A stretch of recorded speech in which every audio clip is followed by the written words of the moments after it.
रायगड महाराष्ट्रासह देश विदेशातील ताज्या बातम्या पाहण्यासाठी मॅक्स इंडिया लाईव्ह चॅनलला सबस्क्राईब करा आणि बेल आयकॉन दाबायला विसरू नका।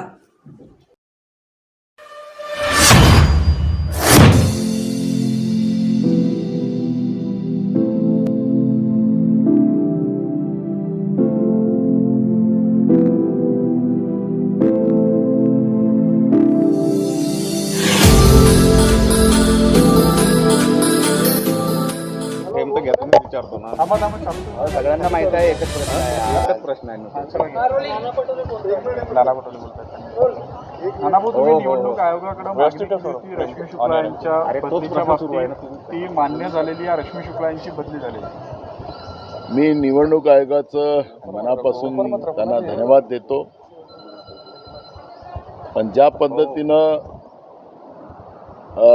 झारखंडचा आणि वेस्ट बेंगॉलचा बदलवला गेला होता की निवडणुका जाहीर झाल्याबरोबरच केला होता, पण रश्मी शुक्लाला इतके दिवस का लागलेत हा एक प्रश्न अनुत्तरित अजूनही आमच्या मनात आहे।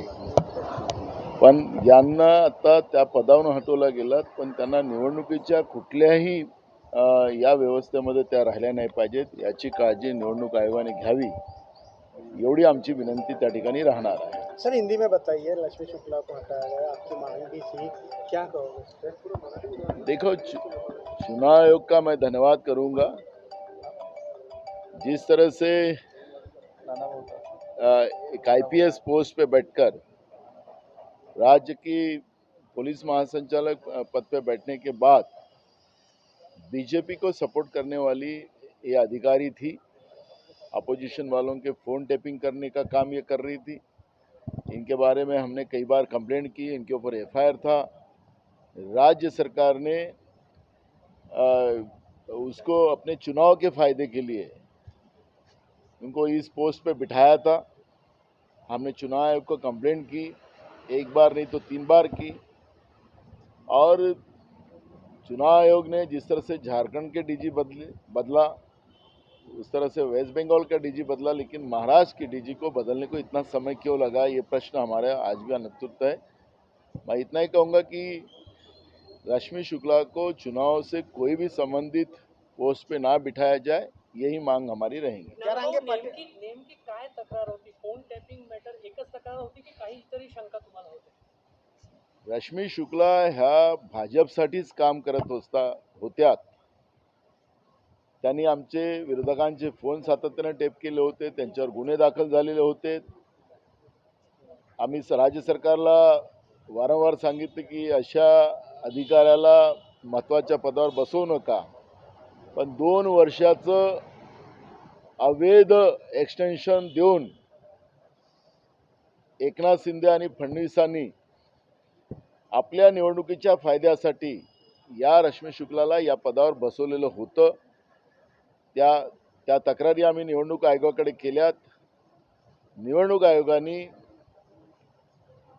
त्या तक्रारीची दखल घेतली, पण इतका वेळ का लागला हा एक प्रश्न आमच्याजवळ अनुत्तरित आहे। भाजपसाठी सरळ काम करणारी ह्या अधिकारी होत्या, हे याच्यातून स्पष्ट होते। यांना कुठल्याही निवडणुकीशी संबंधित पदावर बसवू नका, एवढी आमची निवडणूक आयोगाला विनंती राहणार आहे। चुनाव आयोग को आपने त्यांना पदस्थापना अजून कुठे दिलेली नाही आहे। तुमची ही पण मागणी आहे की ते निवडणूक प्रक्रियेत कुठे राहू? बिलकुल असावी नाही, त्याला 2 वर्ष एक्सटेन्शन दिलेलं आहे, त्यांचा कार्यकाल संपलेला आहे। त्यामुळे कार्यकाल संपला असल्यानंतर त्यांना घरी पाठवलंच पाहिजे, पण तरी राज्य सरकार ची काही कृपा झाली आणि त्यांना निवडणुकीच्या संबंधित कुठल्याही भागामध्ये ठेवू नये, एवढं आमची त्याला विनंती राहणार आहे। चुनाव के पहले उनको हटाया गया, क्या लवकरात लवकर डीजी आजच जाहीर करावा असं निवडणूक आयोगाने म्हटलेलं। बिलकुल केलंच पाहिजे, कारण की आखरी निष्पक्षपाती या पदावर मुख्य महासंचालक बसला पाहिजे, ही मागणी आमची मागच्या काळातही होती। हे पद राज्याच्या पोलीस विभागातलं महत्त्वाचं आणि प्रमुख पद आहे। जेव्हाच्या रश्मी शुक्ला या पदावर बसल्यात, महाराष्ट्रामध्ये कायदा सुव्यवस्था बिघडलेला होता। त्या ठिकाणी सिनियर आयपीएस अधिकाऱ्याची पोस्टिंग व्हावी आणि राज्यामधली ही गुन्हेगारी त्यांनी संपवावी, ही भूमिका आमची राहणार आहे। भाऊ, जरांगे पाटील यांनी निवडणुकीतून माघार घेतलेली आहे। त्यांनी म्हटलेलं आहे की एकट्या मराठा समाजाच्या भरोश्यावर निवडणूक लढता येणार। बघा, ते त्यांचं मत आहे आणि आम्ही काँग्रेसकडून कुठलीही भूमिका त्यांच्याबद्दलची मांडलेली नाही. प्रत्येकाला निवडणुका लढायचे की नाही लढायचा तो त्यांचा व्यक्तिगत अधिकार आहे. असं म्हटलं जातं की त्यांच्यावर काहीतरी राजकीय दबाव होता आणि त्या दबावापोटी त्यांनी ही भूमिका घेतलेली आहे निवडणूक न लढण्याची. मी काही म्हणणार नाही. जरांगे पाटील साहेब स्वतः सक्षम आहेत. त्यांच्यावर कोणाचा दबाव होता की नाही होता ते त्या पद्धतीचं मत ते मांडू शकतात.